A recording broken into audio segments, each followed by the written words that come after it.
All right, we are live. Welcome everyone to another episode. This is episode 6 of No One Can Agree. Today we're going to be going over the News One Roland Martin show interview with Umar Johnson. We'll probably touch on Donald Trump Jr.'s involvement with Russia. And at the end, if we got some time, we'll touch bases on Hillary Clinton and her campaign intel. Uh, Started off, my name is Joe Love. Uh, on the panel, we got Eric, You. Jay, Judge, Yeah, yeah, and Reggie. yeah. How are you gentlemen doing today? Good, man. Good. Glad to be Living, back. we're living that American dream, man. That's Yeah, I'm right. doing great. How we We had doing? we had a longer break than normal, I think. But we're gonna start back. Uh, so let's jump right into it. Last week on News One, Roland Martin has a show there. Sure, most of you all are familiar with it. It's pretty popular. And he had Umar Johnson on there with a panel. And Umar gave his opinions on a bunch of things, especially the interview. It was based off the interview that he had with the Breakfast Club previously. uh, I know you guys are ready to dig in on this. So I want to let I want to open the floor and let you guys open up with what you thought about his thoughts, and if you agree, disagree, and or indifferent on what he was talking about. Go ahead, John. You gonna let us loose like that? All Let you right. loose. No, no, Uh, no. Hey, hold up, Reggie. You did get some. Okay, so before we do that, Joe, let's say this: the on Roland Martin, he was discussing mostly the idea or his thoughts on interracial dating and how he feel about a black man or a black woman dating outside of their race Right. and kind of his thoughts on that. Right. And again, yeah, it did stem from his main interview that came from the Breakfast Club, where it covered several topics, and we'll kind of talk about those as we go through the cast as far as that. And so, Reggie, I'll let you kick it off, man. I think you got some Okay. good notes. All right. yeah. Well, I kind of took a few pointers, and this was a couple days ago, kind of like right after it happened. Um, but the first point that I got is from his discussion was that he was talking about how uh, African American males should marry inside of their race. If he's a black nationalist for one. And if you're trying to um start a movement for African Americans or black people in general, then he feels that it would be empowering for you to date your own race and not outside of your race. For him, dating outside of your race is an automatic exclusion from his movement. Okay. For me personally, I'll just give a little preface here. I am married to a Hispanic woman, so I come from a perspective of that. Um, but that being said, my view on it might shock some because I somewhat agree to his point that it is, in my opinion, it would be somewhat challenging for a woman that is not of that particular race to fully understand everything that is going on within that movement. Um, and some of the examples that I have for that is in different cultures, you always see where you'll have, like, for instance, you'll have white fathers who would tell their daughters, um, don't marry a black guy or don't marry a outside of your race. You know, I would prefer that you date somebody within your race. In the Hispanic culture, you'll have grandparents or parents who will say, marry within your race, don't marry outside of your race. But when it comes, in my opinion, when it comes to African Americans, there's a large majority of African Americans who don't feel that way. That point that he was making of building from within, in my opinion, in African American culture, is almost frowned upon to some degree. We seem to be, in my opinion, the only people who really want to point out you can date whoever you want and love whoever you want, regardless. And whenever somebody mentioned dating with inside of your own culture, your own race, it's frowned upon, in my opinion. That's one of the points that I had. Yeah, I thought that. First of all, let me say I disagreed with what he said about it, uh, and I'll tell you why. For the simple fact that he may have some points about it, true, but for the simple fact that if whatever you do, regardless of what have you, if you support any kind of movement, if you support uh, the black community, I say that loosely, but the black community as far as uh, as far as pushing forward the culture and expanding upon of what black people are able to do. Uh, no matter what you do, if you marry outside your race, he says you can't be a part of it. And I don't agree with that at all. That's ridiculous. He also said that if a child is born of mixed race and they have black in that mixture, they still black because a child can't determine how they come into this earth. He said that. And that don't make any sense to me because if that's the case, then what are you actually saying? Because it kind of contradicting itself when he said that. Yeah. And That's the issue I took with that. Go ahead, Curtis. yeah, the reason why he said that, Joe, is because he had to cover himself. Yeah.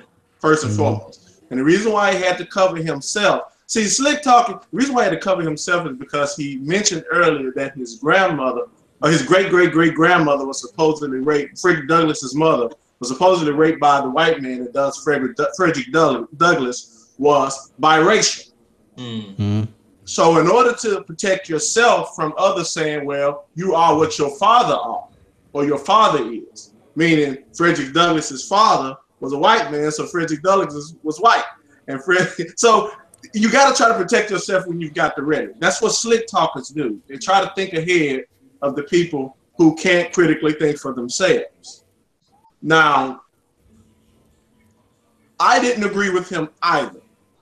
I didn't agree with him because of his logic of using socioeconomic categorization of humans as a means to determine who you can and can't be with because you identify with someone's quote unquote struggle. For example, he said, well, if you marry a black woman, then she can understand the strife and struggle that black people go through. Well, all black people don't have the same struggle and strife. I don't care who you are. It's the same way about white people. That's fact, okay? So first of all, white and black are the two races. Hispanic ain't one that's just been made up over the last 40 years. That ain't real. So when you're talking about Hispanic cultures, you're talking about nationalists, Mexican, Puerto Rican, Dominican, etc., etc. And they don't get along, even though they mostly Tainos and African mixed with indigenous. So we can't get those confused either. But when I say African, I'm referring to from another nation or tribe from the continent. And so he also mentioned Chinese. That's a nation, okay? China is a country, and they're nationalists. But they're inside of China, it's tribal, okay? The same way with Japan, the same way with Africa, right? So when one says they want to get with an African, the Africans ain't saying that. They're saying, are you, quote unquote, Edo or Igbo or Igbo or Yoruba? And if you ain't, a lot of them don't fool with you. They don't marry in the tribe like that. Are you a Khan? Meaning it's a bunch of different ones. So the critical thinkers out of all of us, the intellectuals, as he want to call them, we think a little more critical than those that are followers that are looking for a movement. And so, no, I don't agree with him on, oh, well, it's a economic or it's a social political thing when you marry. Yeah, depending on where you're from and what culture you're following. But here in the United States, the idea for Americans is you can marry who you want, you can open any business you want, you can do whatever you want because you have the freedom to do so based on how the country is running today. Not how it was founded, but how it is today. How it is today, you can do what you want. Yeah, and I'm a piggyback off of you, Judge, with some numbers. So these numbers are from the Pew Research Center, Social and Demographic Trends. Now these are for 2014 through 2015. That's the most up-to-date numbers they have. So this is the percentage of newlyweds who were intermarried, not necessarily, black and white, but just going by the quote races and the percentage of them that married somebody outside of their race. Yes, sir. 29% of Asians in 2014 through 2015 intermarried, 27% of Hispanics, 18% of blacks, and 11% of whites. So blacks aren't, as far as percentage wise, blacks aren't even leading in the people that are married outside of their race the most. Asians are actually leading. That's right. Very interesting. You're talking about in the United States, correct? Yeah, that's in the U.S. That's right. Yeah, so. Well, if I may chime in, I agree with some of what he was saying, not as far as nation building. I did not agree with his interracial marriage ideals. And the reason that I didn't agree with them is, let's see, what's the word I'm looking for? You have to be very careful when you talk about segregating a group of people and at the same time while you're trying to promote nation building, because that's almost a form of black supremacy. It's reminiscent of what the Nazis what the Germans were trying to do, which was keep a purebred race. And anytime you promote that ideology and you separate yourself from a larger group of cultures, you're headed for downfall. That's right. Let's just say hypothetically that this movement snowballed. What would be the end game? You would have every other culture, what's the word I'm looking for? Not sharing information or not being willing to, information rules the world. And you're talking about segregating yourself from everyone else and nation building with only African American. It doesn't work that way. You can't have your cake and eat it too. So that's the reason why I didn't agree with it. That's right. Hey, let me caveat what you're saying, Jay. I spoke to my wife, and I always talk to her about these topics. And one thing I talked about is alliances. Nations that are strongest through alliance building. Right. They're not strongest through saying, oh, well, you're you and I'm me. And what we do is we figure out what do we have that we all agree upon. And so when you look at America, first of all, he said something that triggered anger in me when he goes, black people don't consider themselves to be American. But once you say that, first of all, you make it seem like you're speaking for all of us, and you're not, right? I'm American. I own American, and I deserve to be an American. And the reason is because not only just because ancestors paid the cost in blood and sweat and slavery, but because I'm here and I'm going to be aligned with the strongest. I don't care what nobody says. So the strongest and the wealthiest country, if I'm there, you got me. And here's the other thing. There are other people that are here from a diaspora concept. Chinese, a lot of white people are here based on the diaspora issue, meaning they were coming from war-torn countries for a long time. So, and a lot of them, though they were able to keep their cultural identity, a lot of them lost it being here in the United States for a while. And a lot of them have. Not as much as we have, but it has happened. But I always say this, unless you know what culture, what tribe you came from, or what country you came from, don't tell me you're African. Don't tell me if you're gonna say you're African, at least be more specific. If you're trying to get me on board, don't just give me a blanket, because I need to know which one you are, because I can't have you to be the ones that also contributed to the enslavement of their ancestors by going and capturing them in them woods and putting them on them boats too. So which one are you? And then if you're trying to build something, who's the leader? Because I don't know if I can trust you to be the leader when you say, oh, well, a black man needs to marry a black woman. Yeah, I got a black woman I'm married to, but guess what? My question is, where is your black woman that you're married to? Where's your black family that you have? And if you have a black woman you're married to, why is she not sitting next to you? What we don't do, and this is my final speech on it, what we don't do is require from, quote unquote, those who are trying to do something for us, we don't require of them what they're talking about. So if you're going to walk the walk and talk the talk, I expect you to be doing it. If you're not, you're wasting your time talking, and that's exactly what you're doing. So where's your black woman? One, doctor, you got to have your black queen. Tell me why you ain't got one. If you ain't married, tell me why. Because it ain't hard. Yeah. Go ahead, Reggie. Yeah. Well, I kind of disagree with what Jay was saying to some degree, because I feel like that Umar's position was, or the premise behind what he was saying was just developing a way for African Americans to have some type of self-love. And what I mean by that is, I'm just going to use myself because I can't speak for all black people or black men for that matter. But for me personally, and I've said this before, just looking back at my childhood, now as an adult, I can remember times being picked on for being the dark-skinned kid by other African American kids.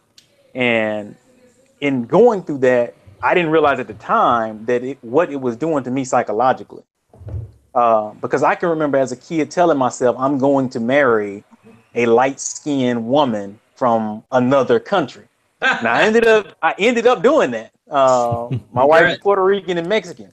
But now that I look back, I realized that it was some type of hate that I had built up within myself psychologically for my own skin, just based off of the comments that I was taking from my peers. So I disagree on that part. I believe that he's trying to preach some type of self-love by, if you date your own kind and you love your own skin that you are within, that's how you build a nation. I just think that was his point in that. Well, so let me ask you this, Reggie. Do you agree with his stance that if you're black and you date outside of your race, then it's because you hate yourself and you trying to, specifically when a black guy marries a white woman, it's all political and there's no love involved, and it's about you trying to get what the white man got? No, that's the. Well, I think that there is some truth to that to some degree. Not saying that you hate yourself, but I think there is something psychological about, if for whatever reason you've experienced some things where, because I mean, you think about this. I was telling my wife this earlier. We use since the 60s, they've used the doll test, where they place the doll, the black doll and the white doll in front of the 6-year-old kids, and ask them which doll was ugly and which one was pretty, which doll was good, which one was bad. And they've done that test since the 60s. And every year they get the same exact result, that the kids pick the black doll as the bad doll, the ugly doll, every year. So to me, that lets me know that there's something psychological going on within our own heads when it comes to what we perceive our skin tone. So if that's the case, based off of this study that's been going on since the 60s, then you would have to believe that psychologically you're already predisposed to think that by getting this light skinned woman or this lighter complexion woman, that you're somehow getting something good because you have that perception in your mind. I'm not, like I said, I'm not trying to, I don't want nobody attacking me. I'm not saying every Oh single no, man think this way. Mm.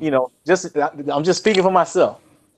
I would say, Reggie, just jumping in for a second. Uh, with that test, it's it's a either or answered. Also, why can't you like both those?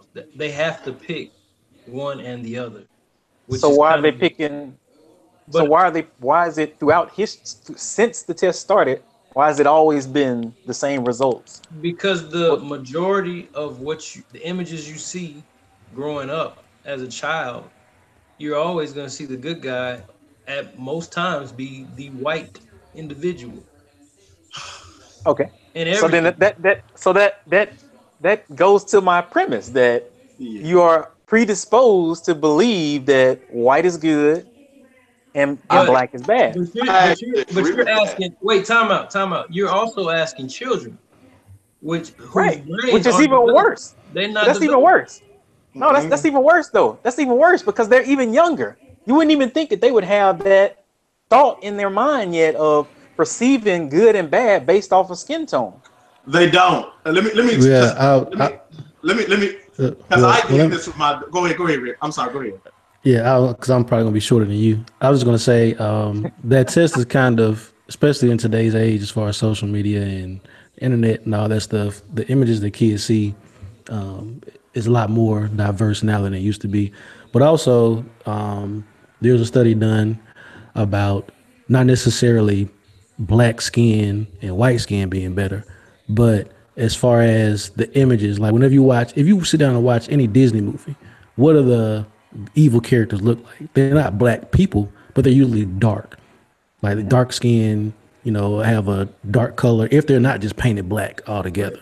right. So Right. I think that that probably plays more into that as far as from a child's perspective than the black skin, white skin, So so because you- so you they do that doll test and it's not necessarily even a doll every time. Sometimes it's just a picture right. or So something like that. even if that's the case, y'all are still adding to my premise that if all you are taught is that dark is bad and that light is somehow better, then wouldn't that mean that you would, or couldn't that mean that you are predisposed to I, think I'll that tell you dark like is good? Absolutely, I'll tell you from my absolutely. I experience agree. myself. Go ahead, Jay. I'll let you go ahead. Oh yeah, I agree with what you're saying. I've heard of that study. Being a psych major, that is true. We are predisposed at an early age. I can remember as a young boy, um, and this is you all could chime in if you can relate. There was such a lack of black female actresses that I thought that I was attracted to white women when I was a young boy. But that was because there was such a lack of African American women on television. And then Right. until I was actually exposed to my women, to my people as I came of age, I realized that that was just a perception. I think So I want that I want to jump in, man. Go I'm ahead, Joe. Come on, man. I don't believe that at all. I think you are attracted to white women. no, I think man, you I are mean no, attracted. Well, time women out, time out, time out. I'm not finished. I think you are attracted to black women. How about why does it gotta be either or? Why because does it have to be either or? it doesn't have to be either or. It doesn't have to be. What I'm saying is times have changed since I was a young boy. We see more and more of our culture in the media as far as women, women, black women, women of color being actresses. I'm talking about when I was a young boy coming up, there was a lack of Right. African American women on television. What my I, point is, the media shapes your perception. Media Right. shapes your perception. I don't think as a kid I even cared. about that. Yeah. Hey, man, Well, see, listen. I don't think he's saying it that way though. I don't think he's saying like that.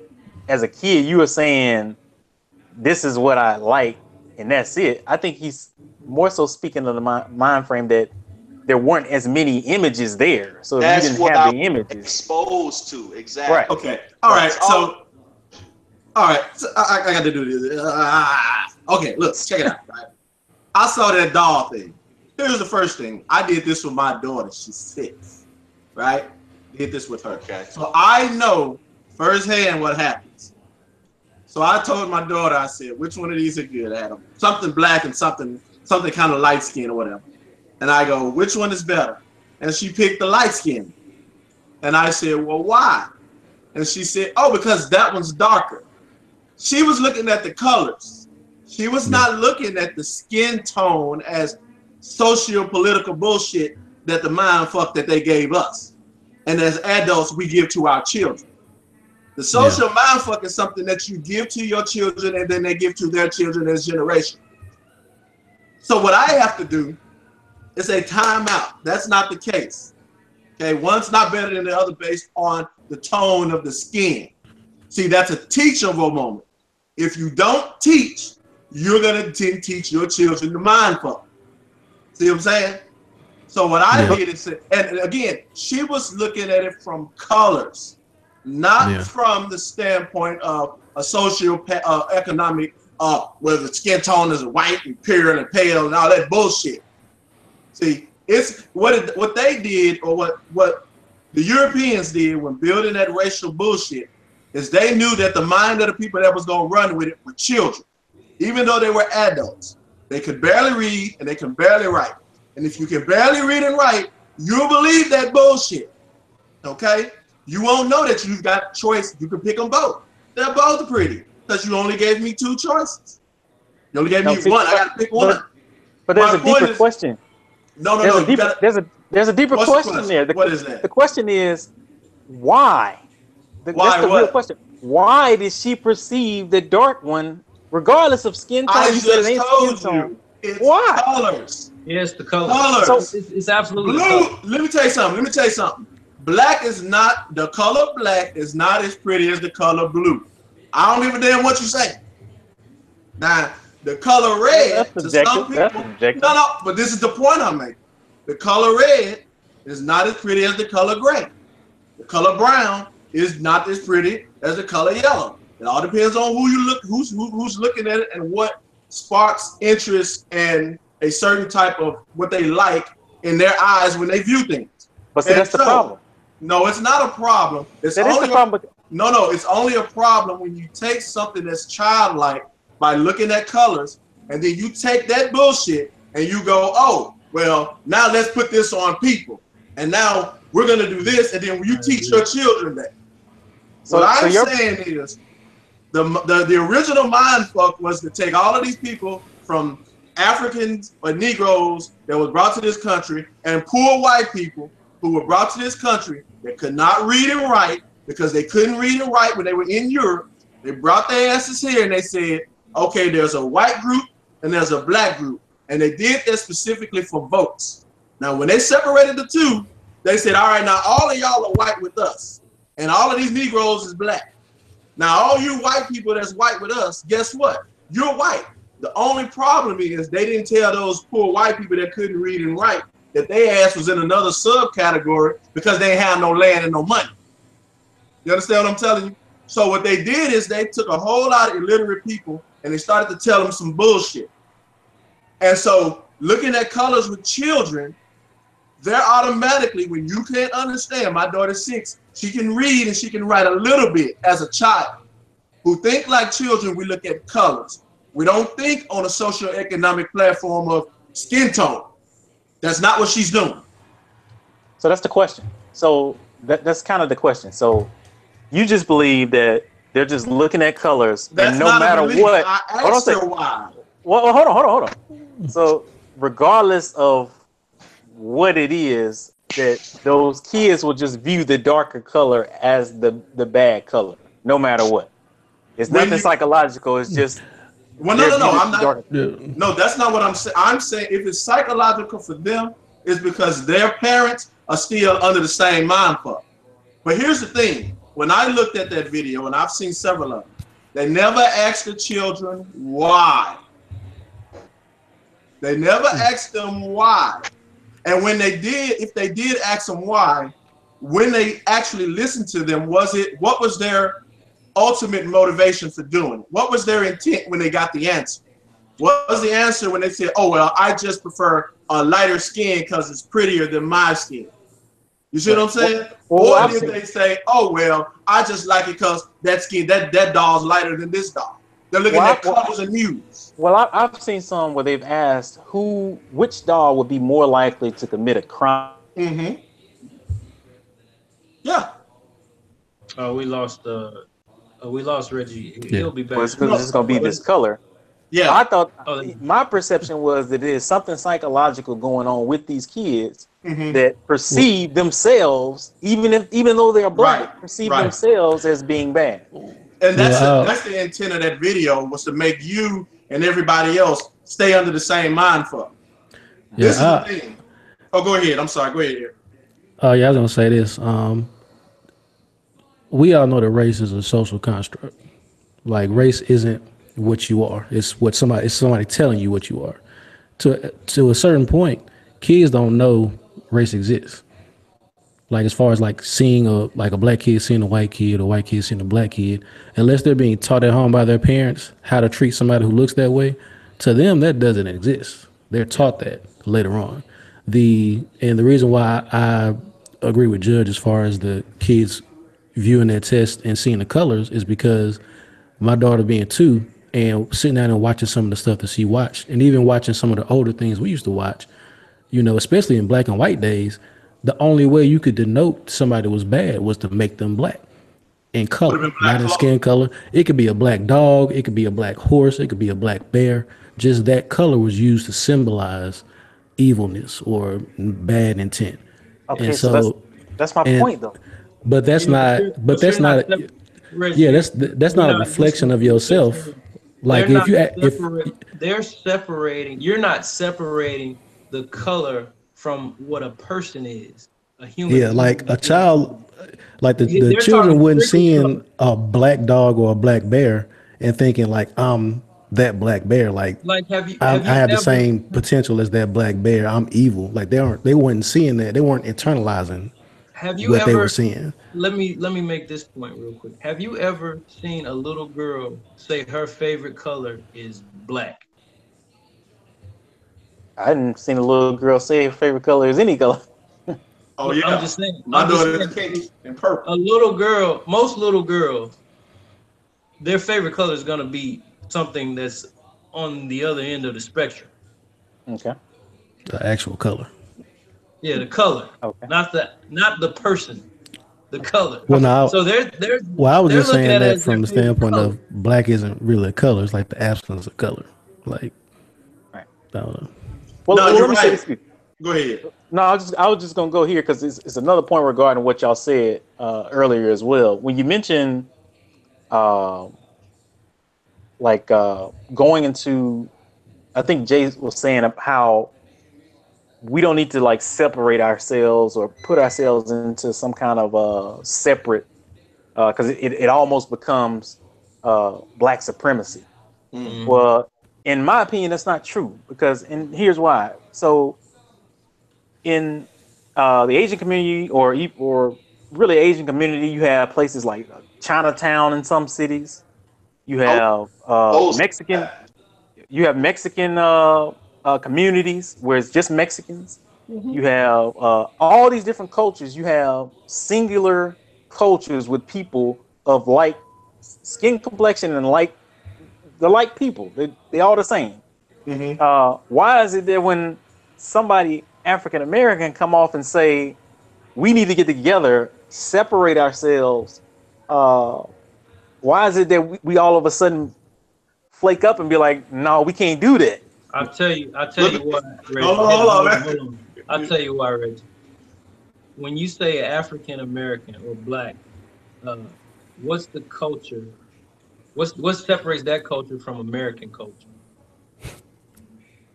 That's a good question. I don't Because know.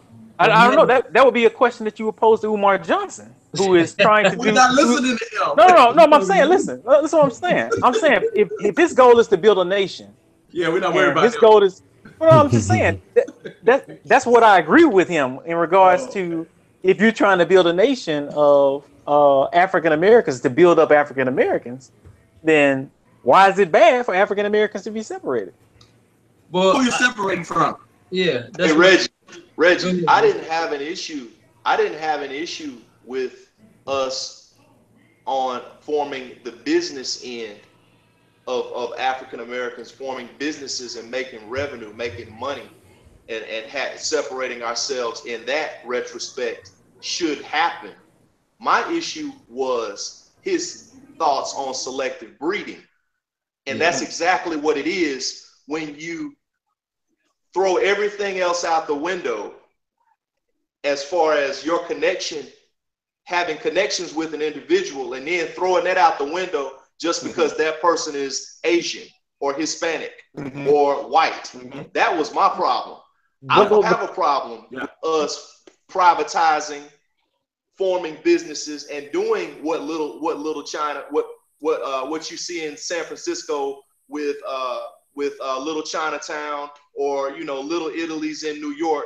That's cool. I think we should do that. My specific problem was when he singled out only dating African American women because you're not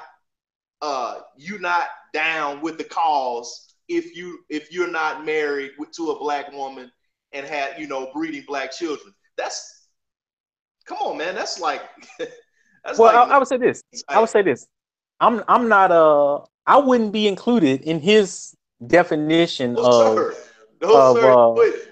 whatever nation he's trying to build. But with what he was saying, I can understand it and somewhat agree.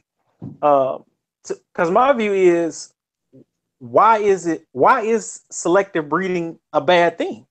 Why would you consider that a bad thing? Rich people breed with rich people for the large majority. In the Asian community, a lot of Asians stay with Asians. Hispanics stay with Hispanics. Why is it that when African Americans speak of staying with African Americans, it's frowned upon? I'm just curious. Because I'll answer that question for you. Because when you separate yourself from every other culture, you are stripped from getting information. If that is the end game, and everyone thought the way he thought pertaining to that issue, then nobody would learn anything. We'd be stuck in the Stone Age. That's why it doesn't work. I don't think. I disagree. Reggie, I don't think that that it's looked down upon by black people or African Americans. I don't think that's looked down upon as far as staying with a black person. Nope. Well, that's what we just said. That's the point that was just made. Who said that? That's what Jay said when he was talking about. No. He said he doesn't think selective breeding. No, he said he doesn't think strictly selective breeding is a good thing. That's my question. Why? He's basically pro-choice. That's all he's saying. Right. Say that. Don't say that other thing. Selective breeding, like you're trying to make a new German Shepherd. We ain't talking about that. No, we all understand what we're saying by the selective breeding. The thing I take issue with Umar saying that is basically he's thinking the terminology, but it's not selective breeding. I can't remember what it's called. It's not he that. He literally said in that interview that love is not a part of that process. He took that completely out. There's a reason for that. Joe, I want to chime in on that. You don't have a black wife, that's why. Yeah. Joe, he specifically said in the interview, he said something that really struck a chord. He said, when you marry someone, you're making a political. He didn't say political. Oh yeah, no, he did. He said it. He said you're making a political stance when you marry someone. You take on their political stand. I totally disagree with that. I totally disagree with that because, look, man, I always thought marriage was between the union between God, the woman you love, and your commitment to that woman. Yeah. Not anything. I don't associate anything political with my marriage. As far as no type of I didn't marry my wife to start a revolution. I married her because I thought she was had a great personality, beautiful eyes. I was attracted to her. So I totally throw that out the window. I didn't agree with that at all. So I don't know this. I don't know the fact. I Judge keeps pointing to this. Is Umar Johnson married? No. Case closed. Why are we completely closed? And you that's cannot what I said earlier. Go ahead. About him. I was saying that's why I said what I said earlier about him dealing in the extremes, but not really being he's like a motivational speaker who's trying to get you to lose weight, but he's fat. You know what I mean? Like he went onto the Breakfast Club in a dashiki and a 76ers hat. You can't be all black, but still, like be American when you want to be. You know what I mean? Like he's critical thinkers like you and I and the rest of us here, and several of those that are watching, understanding, because we're not narrow-minded in a lot of things. And the one thing we're not narrow-minded in is when somebody who's charismatic try to tell us something. Because again, he goes, I won't respect you. You can't be in my movement and all that. I don't follow that anyway. I don't believe nothing you say. I want to see what you're doing.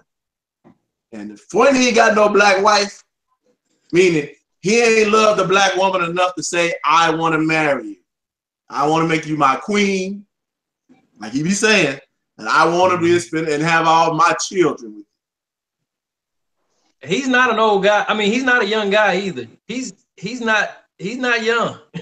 Nah, he talked all that. Get you a black woman, come see me.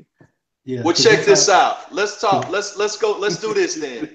What did he say?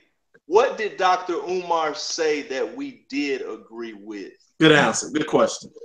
I agree with a lot of it.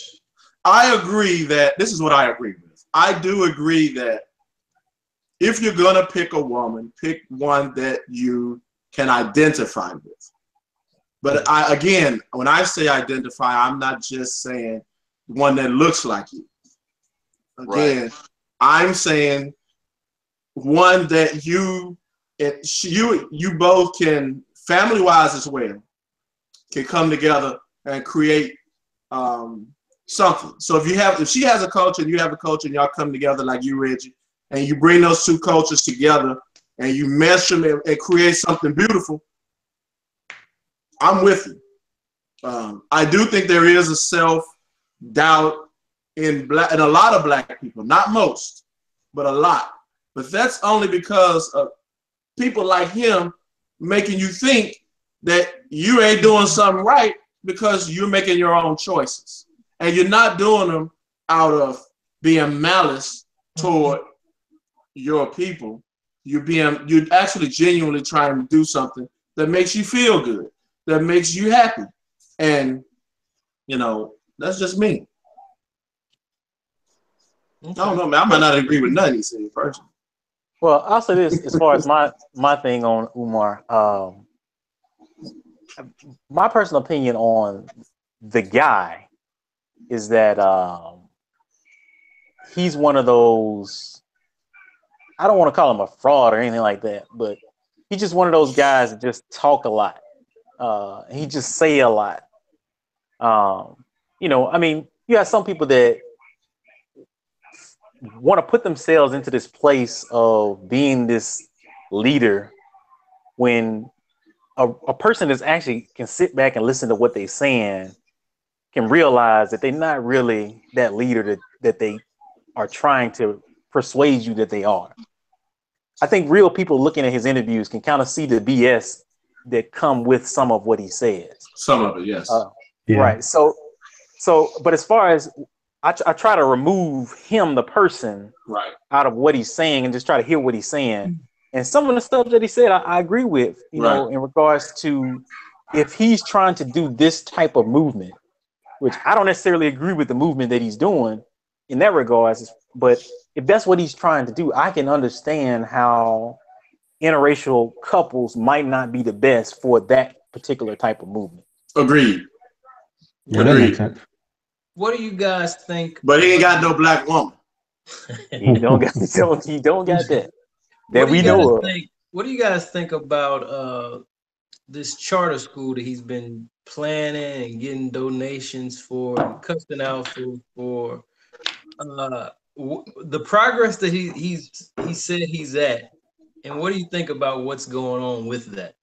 I got a lot to say about that. You know what it sounds like? Okay, go ahead. I'll chime in on that. We've all heard about the charter schools that hadn't taken off, and his reasoning behind them not starting it is because he wants the charter schools would be run by the state, and he wants to open up a private school. So he is trying to raise the revenue, or I should say the capital. He's trying to raise enough capital to do the private schools the way it should be done. I don't know, man. So I think he said he raised like 800. Yeah, almost 800,000. Almost, yeah. Somewhere around that $800,000, something like that. No, go ahead. I'll say this. And I know he said. Go ahead, Eric. He said the building that he was initially looking at, it got sold. So that was a delay. And then so I don't know if y'all have watched any other interviews with Umar, my bad. Umar Johnson. Doctor, you gotta put doctor in respect. My bad. The good doctor, Umar Johnson. And have had people ask him about the money and what's being done with it. When he was on Roland Martin, that was the first time I saw him give a dignant answer. Mm-hmm. Usually people ask him about their money, like he has outright told people, like, who are you to question me about what I'm doing? Like, don't question me. You can't ask me nothing unless you give me some money. And I don't want a couple hundred. I need to see you giving repeatedly. You need to give me thousands of dollars. Like he is outright like, I wouldn't give him a red cent. For one, he's not qualified to start no whole school. Just because you had a lot of schooling don't mean you qualified to start an entire school. And he said, and the premise behind the school, he said that the parents would ruin the kids. So he wants the kids like full time. Like you would go there for like and be separated from your family. And he would have the kids with him, basically indoctrinating indoctrinating them in his thought. Yep. Yeah. And he said that basically like as parents, like you were ruining your kids, you need to send them to me. And that's the purpose of this school, is to rewire your kids. Right. And here's the other thing though. In doing it privately, right, you gotta have instructors, teachers, and you gotta pay them. Mm-hmm. You gotta have, is it gonna be free? Or are the families got to pay for it? Oh, you're gonna have to pay. Well, so he about that money now. Ultimately, you have to have investors. A lot of them with a lot of money, and it's hard to get people with money to invest. I'll give you an example. Like for Frederick Douglass, as he mentions a lot, and several other prominent blacks who started universities, HBCUs, they got a lot of their money from churches, white churches at that. Yep. A lot of their money from a lot of banks. A lot of banks and a lot of churches did a lot of the donations to get those schools started. Mm-hmm. We talked about this before. So for him to want to start a school, it's going to take a lot of money. And the people he's asking for the money have to trust you. And it's not enough people who are sheep to pay for the school, because those of us like us would love to support if we can trust that how you're going to do it will benefit everybody and not just you. Yeah, he's not very open to suggestions either. He's pretty dead set on how it's going to be done. Do we know his goal, his target for the amount of money he's trying to raise? Do we know that? I don't have the number for that. No, he don't have a hard target. Basically, he just feels like if you black, you need to be giving him money, or you ain't really black. Well, last time I heard it was about $2-3 million, somewhere around there. Well, I tell you this, he's been talking about, and I've looked at some of the older interviews. He's been talking about this school for 3-4 years. I can remember the first time he was on the Breakfast Club several years ago, or a few years ago. He was talking about the school at that point. Yeah. In my opinion, Umar Johnson is like that Southern Baptist preacher who is selling you that bull just as well $1. In my opinion, that's exactly what he is. Just a con man trying to get $1. Yeah, man. You know, I mean, at the end of the day, that's what it is. Yeah, because my thing is, if your primary goal is to start helping people and start showing people a new way of thinking and give people another option as far as their mindset about themselves, why you got to start a school and buy a campus and all that? Why you ain't got no summer camp? Why you ain't got no after school program? You can start, like, you don't need all this. Yeah, you ain't got to have no campus before you can start helping people, man. And I don't say that to discredit the guy. I think he got some good principles. I think he got I think he's a good person for the most part. But when I see a guy who claims to be this leader on YouTube talking about another leader, calling them a fuckboy, to me, that's just not the sign of the leader that I need to be following. Yeah, I'll chime in. Let me chime in. Even with the interview that he did with Tavis Smiley, I agree with a lot of the self-help ideals that he pushed, and along with the distractions that he points out that the African American community often gets caught up in, that deters them from their goals. But when the I think his guy was a black Republican, he said something. He called him a liar. And when he called him a liar, he popped back. He was like, well, you're a coon. And I'm like, man, that really hurt his interview, because if you're not the type of person that you can't control your temper and you don't make wise decisions in how you conduct yourself, I'm not supposed to give you my money, man. I'm not supposed my kids. I'm not supposed to trust you with that much responsibility if you have a hot head. So although I agree with 80%, I say 80% of what he says, as far as the self-help proportion of his ideals, I do agree with that, but I can't follow him on the interracial thing. I can't follow him on that and some other things, but well, you out completely to him. You out. Oh yeah, it don't matter. Yeah. He said it don't matter what you do. He said if you marry white, everything else is null and void. You get no respect from him.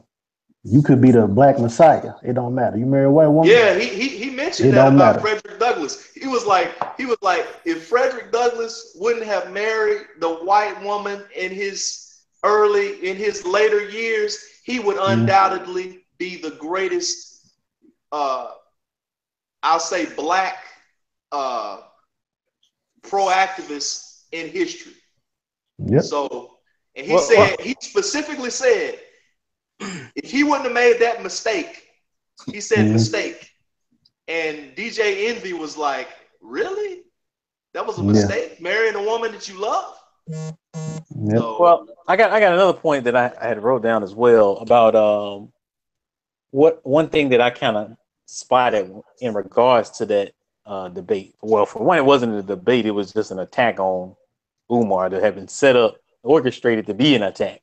Nobody there was on his side. He was actually the older guy was. Not really. He would like Umar has since had another interview where he was mentioning how He was, he was calling names for the two people that was on the right side, kind of going in on him, the lady and the guy that was the Republican. Yeah. But he was kind of like, well, one brother was trying to stick up for me, but he was a little bit too afraid to be on the pro-black side. One thing that's real quick, one thing that stood out to me was the first thing I noticed was when Umar he had just stated that black men should marry black women. And the first person to object was the black woman. In my opinion, that was just, it stood out like it was glaring. Like she was like, what do you mean? And to me, that was surprising. It was like, he's sticking up for you, essentially. Wait. I don't think he's sticking up for her, though. How come? Because what if she's married to a white man? You don't know who she married to.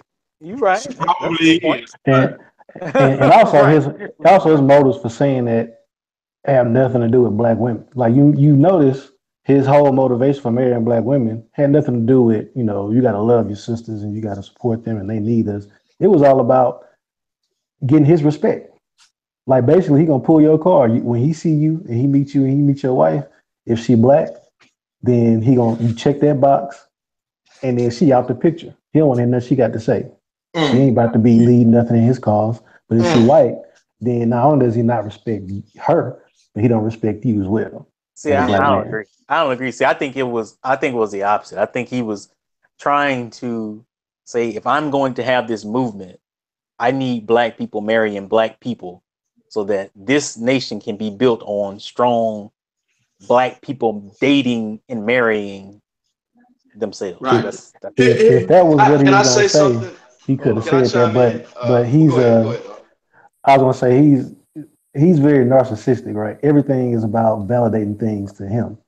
So I agree. I definitely agree, with the methodology behind marrying black. If you're trying to start a nation, you need to marry black people and build a black family and all of that stuff.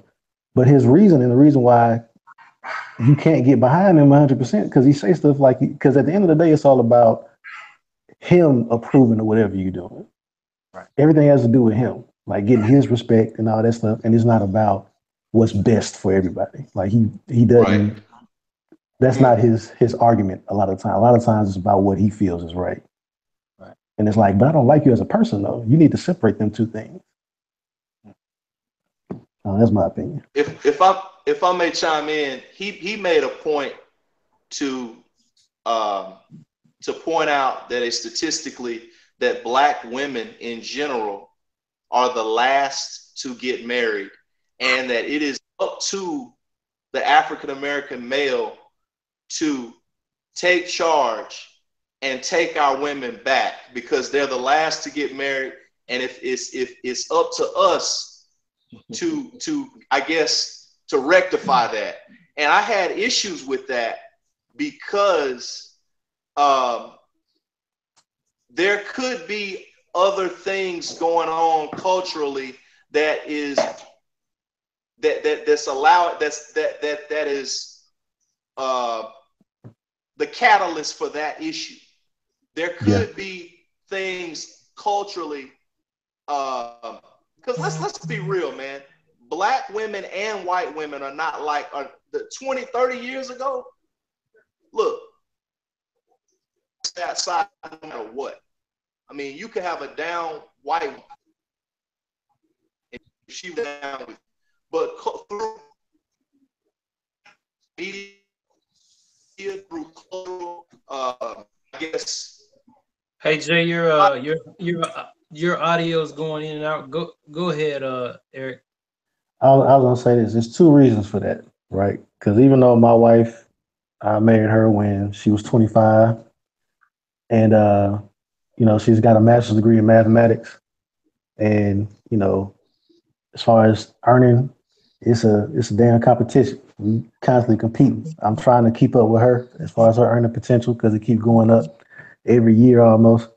But I'll say it's two big reasons for why black women are, two main reasons why.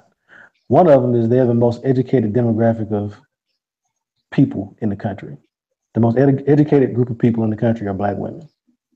And statistically, the more educated you are, the later or the harder it is for you to find a mate.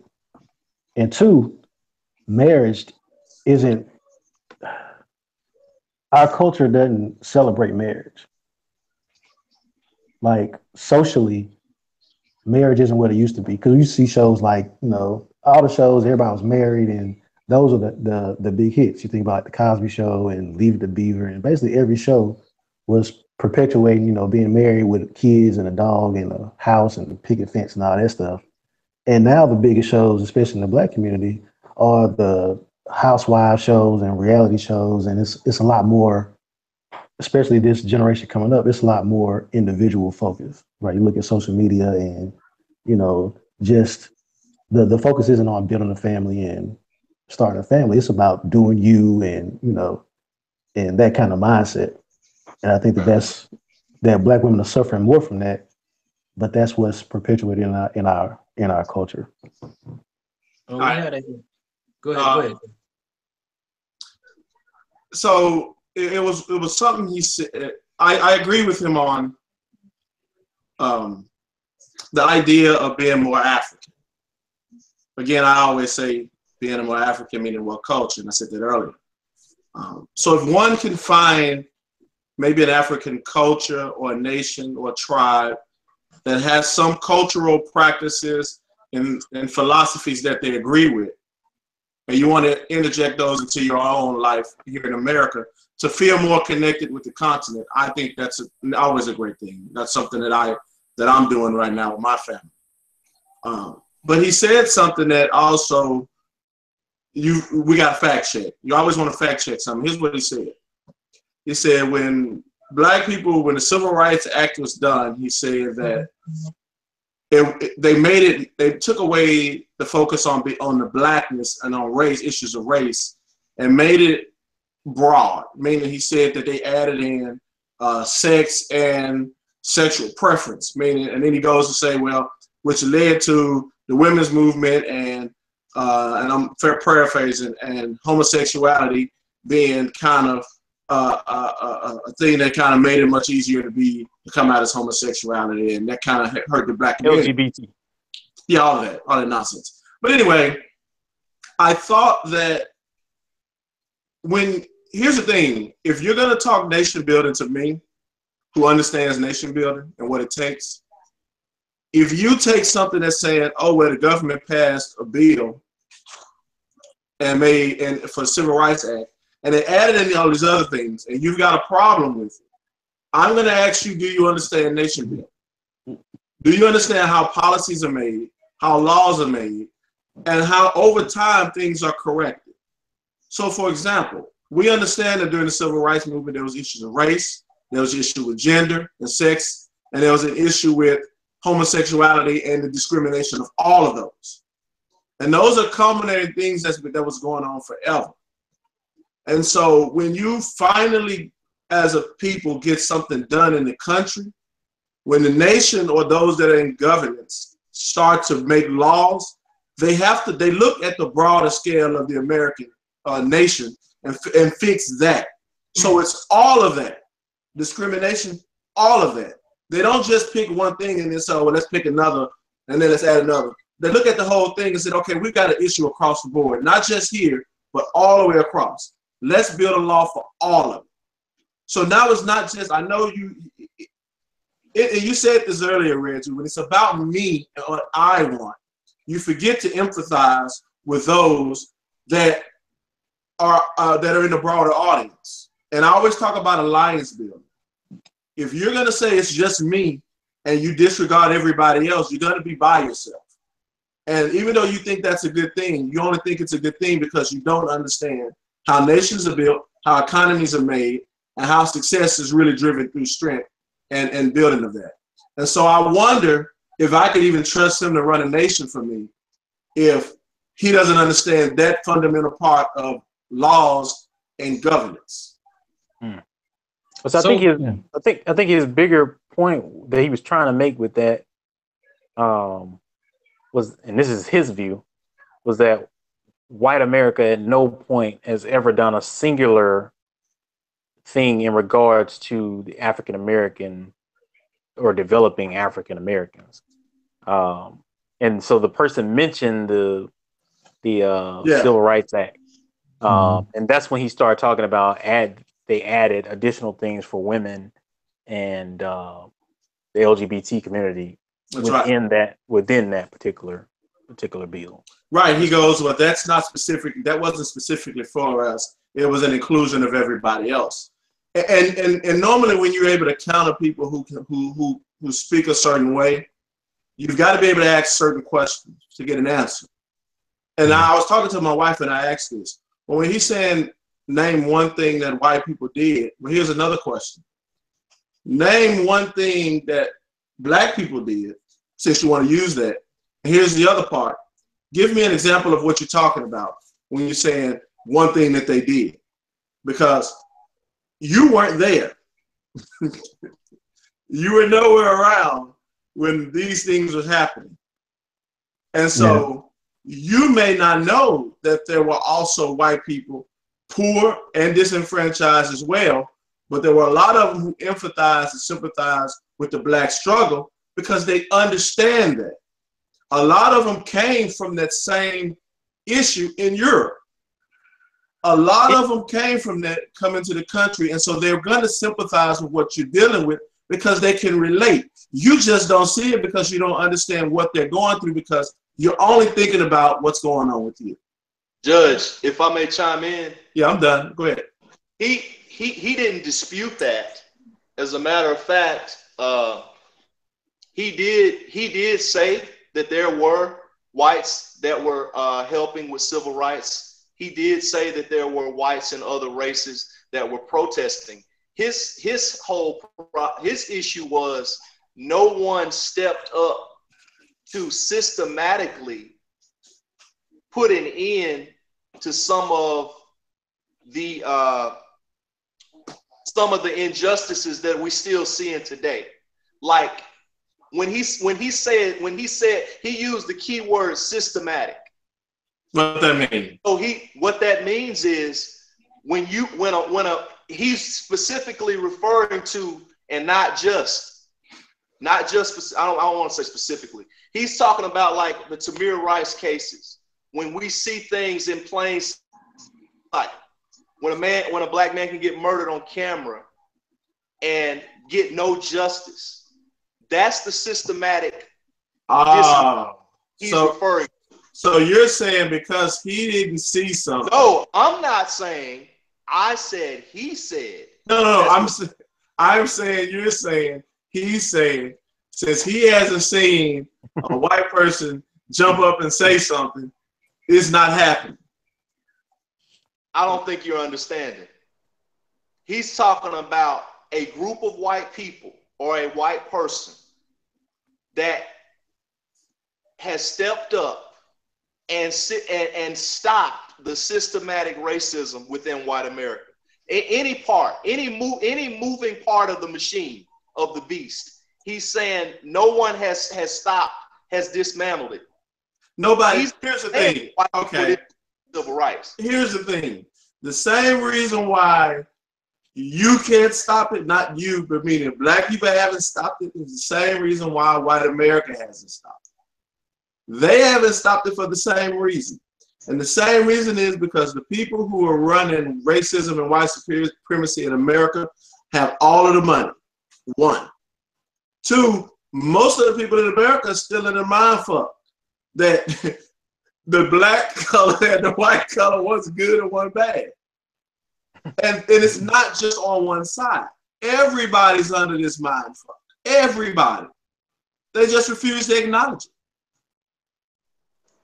It's too simple. It's too easy, but it's too easy, but it's hard to get people to understand looking at the man or the woman in the mirror and being honest with yourself. Tell the truth. That's why one day I looked in the mirror and said, yeah, I don't like this church, but really I don't believe this shit. So I need to be honest and say, okay, I don't believe it. Now I can move on. Everybody else got to do the same thing on whatever they believe or don't believe or however they feel about a certain thing. If you don't believe something, say it. I want to say this, since you say it, and this is a transitional statement.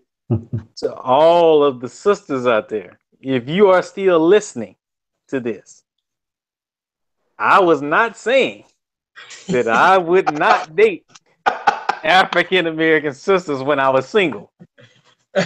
I'm just getting that out there to be clear. I like them all shades when I was single.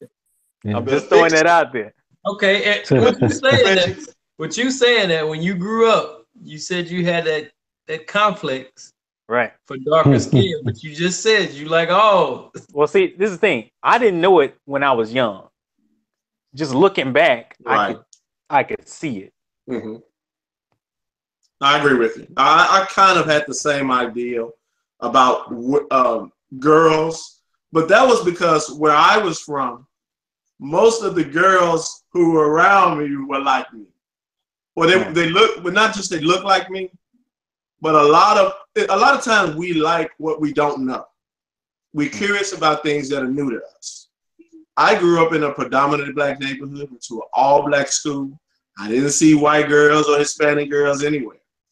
When I seen them, I go, they don't look like them girls that's always around me. They don't talk like them. They don't talk like them. Yeah, I got that toy already. I want a new toy. Let me try that. That's human behavior, though. Yeah. My mama didn't put that in me. My dad didn't put that in me. I was just looking around. Curiosity. Yeah. Okay. I think that can be said with all races. We've all been to college and we all know what goes on. So whenever we disperse and go enter into the world, we explore what's different. So I can agree with that. Come on, man. So we got anything else we want to break down on this on Dr. Umar Johnson? I think we beat that up pretty good. Yeah, I think so. Yeah. All right. So moving on, Donald Trump Jr. It was discovered that he did in fact receive messages from Russia during the campaign, and he actually confessed and made it seem like it was nothing, water under the bridge. And he sent out tweets. That's correct. What do you guys' thoughts on this? I think a lot of people already knew that there was something there, even well before it came out. What do you guys think? And what do you think the implications of that is? I'm sorry. And what do you think is gonna happen? Absolutely nothing. Yeah, I don't think nothing gonna happen. Absolutely nothing. Do you think it's pretty clear? Nothing's gonna be done. I mean, I disagree. I think it's getting closer and closer to Trump. Every week you see the story get closer and closer to Trump, and now it's at Trump Jr.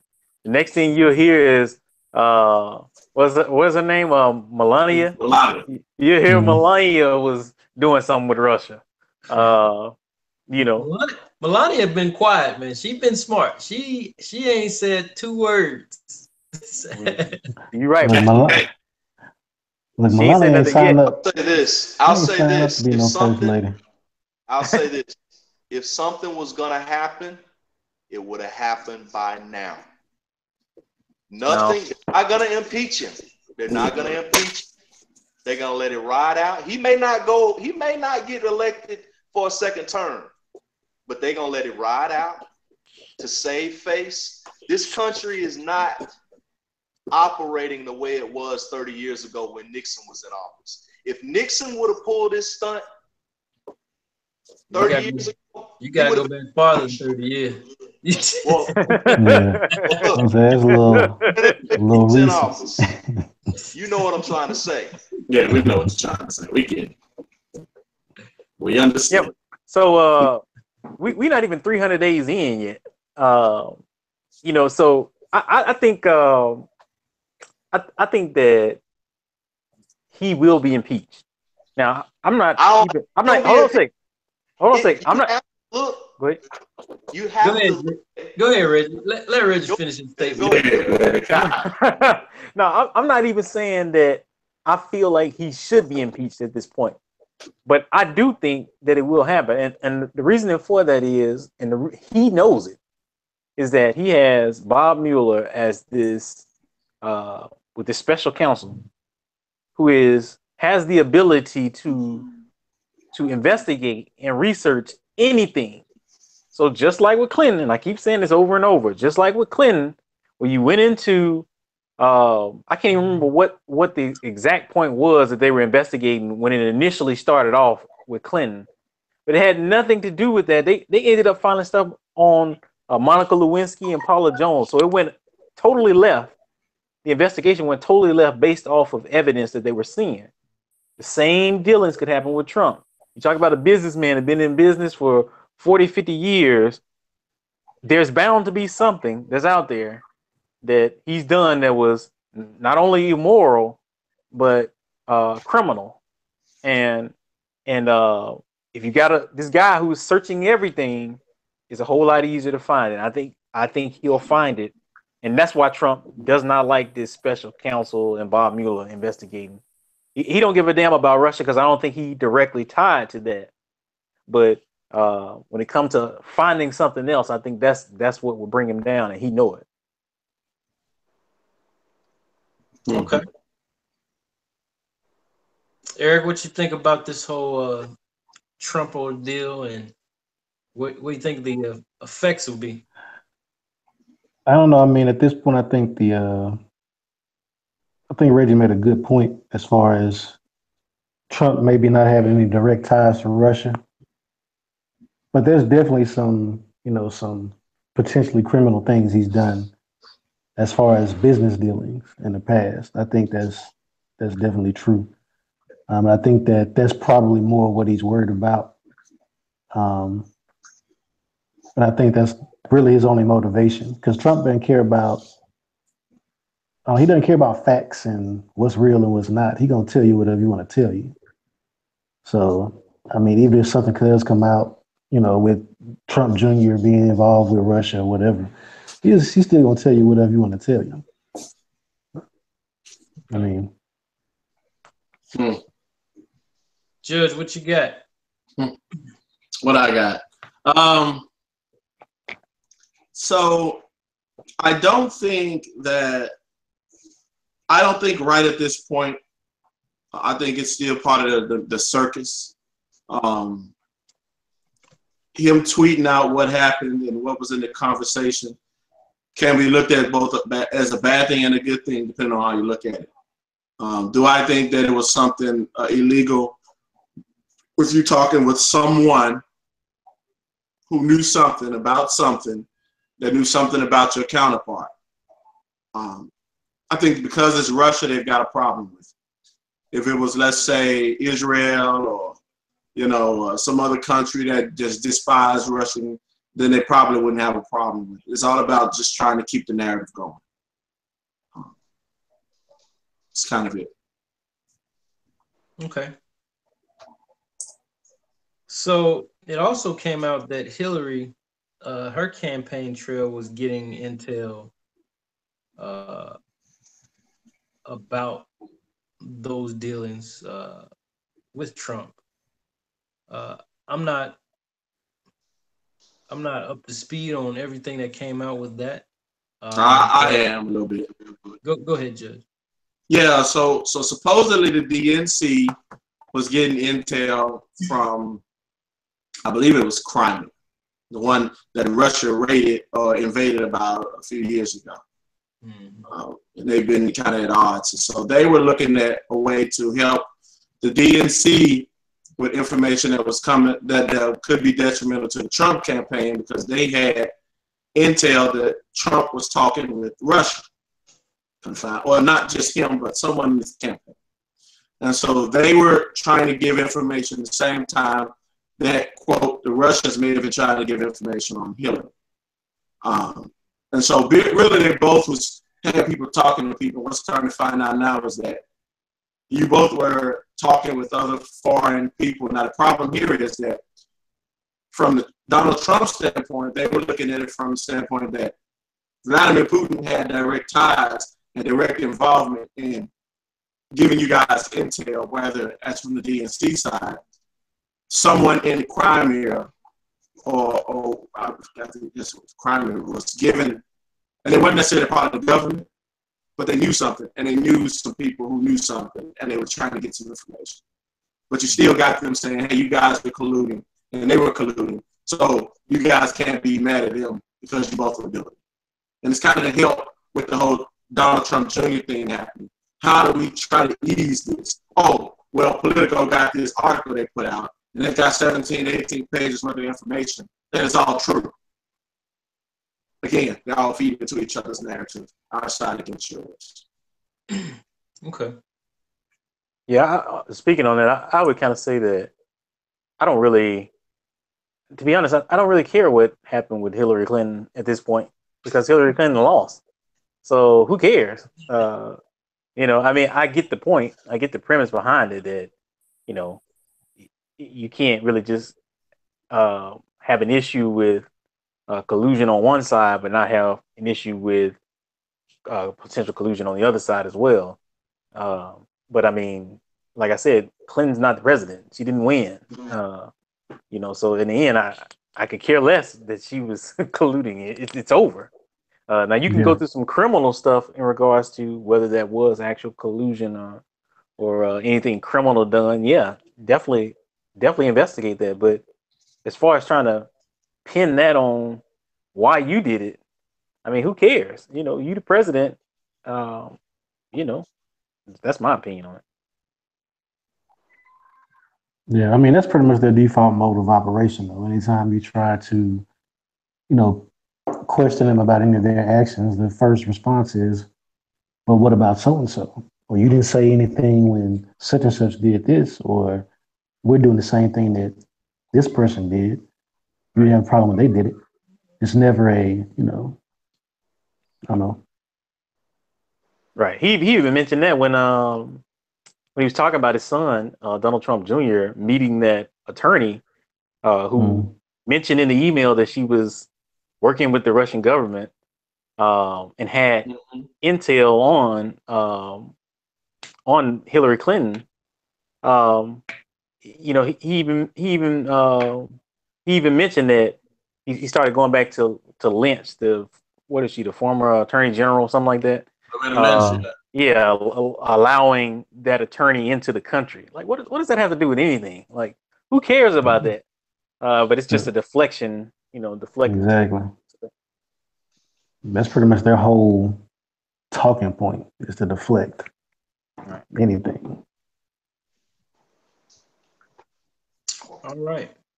Well, fellas, I think we've come to an end of our discussion today. I want to thank you fellas again for your input. This has been episode 7 of No One Can Agree. You guys have a good night. Peace. Love the sisters, man. Love the sisters. I don't believe it.